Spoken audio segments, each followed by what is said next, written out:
یاد رکھیے غیر شرعی طریقہ علاج سے ممانعت اختیار کرنی چاہیے کہ انسان ایسے جادوگروں کے پاس جائے جو اس کو ایسی چیزیں کرنے کو کہے جو درست نہیں ہے. یعنی شعبدہ بازو سے علاج نہیں کروانا چاہیے، اور حرام میں شفا نہیں ہے. اگر کوئی کہے کہ شراب لے آؤ، میں اس کے اوپر کچھ منتر پڑھ دیتا ہوں اور اس سے تم مت پیو تو ٹھیک ہو جاؤ گے، تو ایسی چیزیں نہیں کرنی چاہیے. پھر جادو کا علاج جادو سے نہیں کرنا چاہیے. یعنی کچھ لوگ جادوگروں کے پاس چلے جاتے ہیں اور وہ ان کے جادو کا توڑ کرتے ہیں جادو کے ذریعے.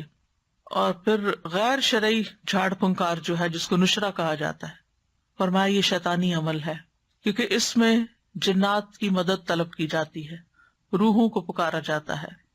اسی کے بارے میں آپ نے فرمایا تھا کہ میری امت کے 70,000 لوگ بلا حساب جنت میں داخل ہوں گے. یہ وہ لوگ ہیں جو نہ جھاڑ پھونک کرواتے ہیں، نہ پھال لیتے ہیں، بلکہ اپنے رب پر بھروسہ کرتے ہیں.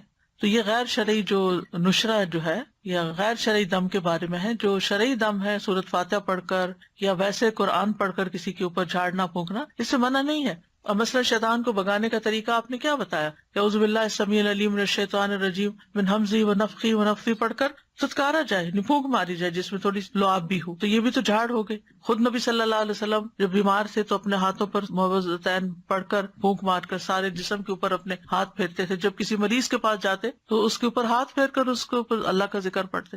یہی رقیہ ہوتا ہے، یہی دم ہوتا ہے.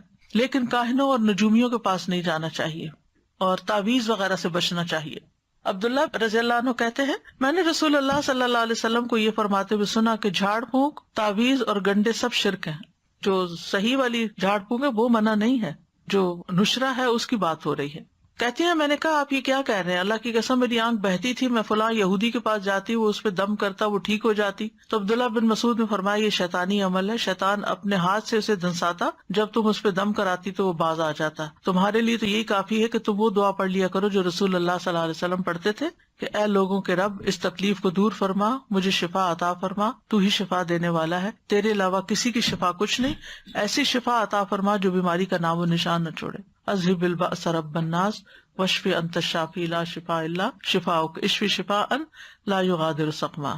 پھر اسی طرح جادو سے حفاظت کے لیے اور جادو کے علاج کے لیے سورۃ الفاتحہ جو ہے یہ بہت فائدے کی ہے. اور اس کی دلیل کیا ہے؟ ابو سعید خدری کہتے ہیں کہ نبی صلی اللہ علیہ وسلم کے چند صحابہ عرب کے قبیلوں میں سے ایک قبیلے کے پاس سے گزرے تو قبیلہ والوں نے ان کی ضیافت نہیں کی. کچھ دیر بعد اس قبیلے کے سردار کو بچھو نے کاٹ لیا. قبیلے والوں نے کہا کہ آپ لوگوں کے پاس کوئی دوا یا کوئی دم کرنے والا ہے؟ تو صحابہ نے کہا کہ تم نے ہماری ضیافت نہیں کی، اب ہم اس وقت تک دم نہیں کریں گے جب تک تم ہمارے لیے اس کی مزدوری مقرر نہ کرو. یہیں سے راقی حضرات جو ہیں وہ اس کی دلیل لیتے ہیں کہ راقی جو ہے وہ اجرت لے سکتا ہے. چنانچہ ان لوگوں نے چند بکریاں دینی منظور کر لی. پھر ابو سعید خدری سورۃ الفاتحہ پڑھنے لگے اور اپنا لعاب بھی اس جگہ پر ڈالنے لگے. اس سے وہ شخص اسی وقت ٹھیک ہو گیا، تندرست ہو گیا. چنانچہ قبیلے والے بکریاں لے کر آئے، لیکن صحابہ نے کہا جب تک ہم نبی صلی اللہ علیہ وسلم سے پوچھ نہ لیں ہم بکریاں نہیں لے سکتے. جب آپ سے پوچھا گیا تو آپ مسکرائے اور فرمایا تمہیں کیسے معلوم ہو گیا تھا کہ سورۃ فاتحہ سے دم بھی کیا جا سکتا ہے؟ ان بکریوں کو لے لو اور اس میں میرا حصہ بھی رکھو. یعنی خوش مزاجی سے آپ نے فرمایا، اور یہ اس لیے فرمایا گا کہ لوگوں کے دلوں کے اندر کراہت نہ ہو اس میں. تو اس میں آپ دیکھیے کہ بعض راکی اس سے یہ دلیل بھی لیتے کہ وہ 40 بکریاں تھی اور راکی کو 40 بکریوں کی قیمت تک کی قیمت لینے کا جواز ملتا ہے. بہرحال اللہ عالم. پھر سورۃ البقرہ جو ہے اس کا پڑھنا، نبی صلی اللہ علیہ وسلم نے فرمایا سورۃ البقرہ پڑھا کرو، اس کا پڑھنا باعث برکت ہے اور اس کا چھوڑنا باعث حسرت ہے، اور جادوگر اس کو حاصل کرنے کی طاقت نہیں رکھتے، یعنی اس پہ قابو نہیں پا سکتے. تو اس میں کیا کرنا چاہیے؟ روٹین میں روز سورۃ البقرہ کا کچھ حصہ پڑھتے رہنا چاہیے، جب پھر ختم ہو جائے پھر شروع کر لیں. پھر یعنی اور کچھ نہیں تو روزانہ 2 پیجز، یعنی صفحہ ایک صفحہ ادھر ہوتا ہے ایک صفحہ ادھر. مصحف عثمانی میں آپ دیکھیں آیت پہ ختم ہوتا ہے نا صفحہ، 2 صفحے ہر روز پڑھ لیا کریں، مثلا 4 صفحے ہر روز پڑھ لیں، 8 صفحے ہر روز پڑھ لیں تاکہ برکت رہے. لگانا اور بات ہوتا ہے اور خود پڑھنا اور بات ہوتی ہے، کیونکہ اس میں تو صرف ہمارے کان سن رہے ہوتے ہیں، لیکن جب ہم خود پڑھتے ہیں تو ہمارا دل دماغ سب کچھ پھر حاضر ہوتا ہے اس میں. لیکن سورۃ البقرہ کی کچھ آیات جادو کے توڑ کے لیے بڑی مؤثر ہیں. اس میں الف لام میم سے لے کر المفلحون تک، اس کے بعد واتبعوا ما تتلو الشیاطین علی ملک سلیمان آیت نمبر 102 سورۃ البقرہ کی، پھر آیت نمبر 163 اور 164 وَإِلَٰهُكُمْ إِلَٰهٌ وَاحِدٌ لَا إِلَٰهَ إِلَّا هُوَ الرَّحْمَٰنُ الرَّحِيمُ، پھر آیت الکرسی، پھر آمن الرسول. تو آپ دیکھیں زیادہ تر رقیہ تو یہی آ گیا. رسول اللہ صلی اللہ علیہ وسلم نے فرمایا اللہ تعالیٰ نے زمین و آسمان کی تخلیق سے 2000 سال قبل کتاب لکھی تھی، اس میں سے 2 آیتیں نازل کر کے ان سے سورۃ البقرہ کا اختتام کیا گیا، لہٰذا جس گھر میں 3 راتوں تک سورۃ بقرہ کی آخری 2 آیتیں پڑھی جائیں گی شیطان اس کے قریب نہیں آئے گا، یعنی پھر وہ جادو وغیرہ کا اثر نہیں ہوگا انشاءاللہ۔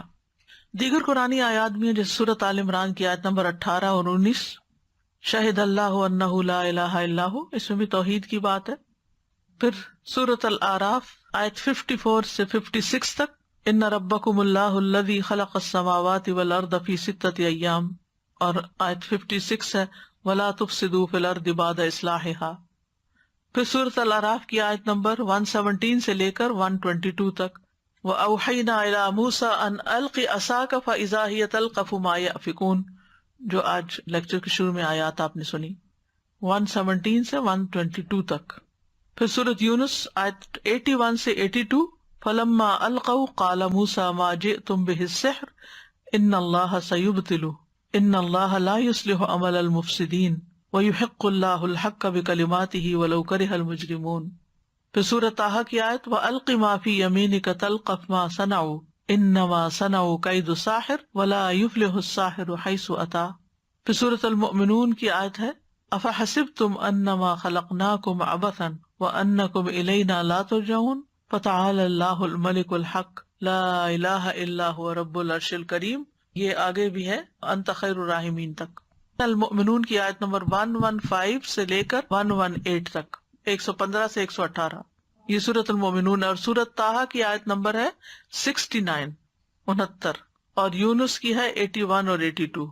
پھر سورۃ صافات پہلی 10 آیتیں، پھر سورۃ الاحقاف 29 سے 33 تک، پھر سورۃ الرحمن 33 سے 36 تک، پھر سورۃ الحشر 21 سے 24 تک، یعنی آخری آیتیں جو ہے نا لو انزلنا ھذا القرآن علی جبل۔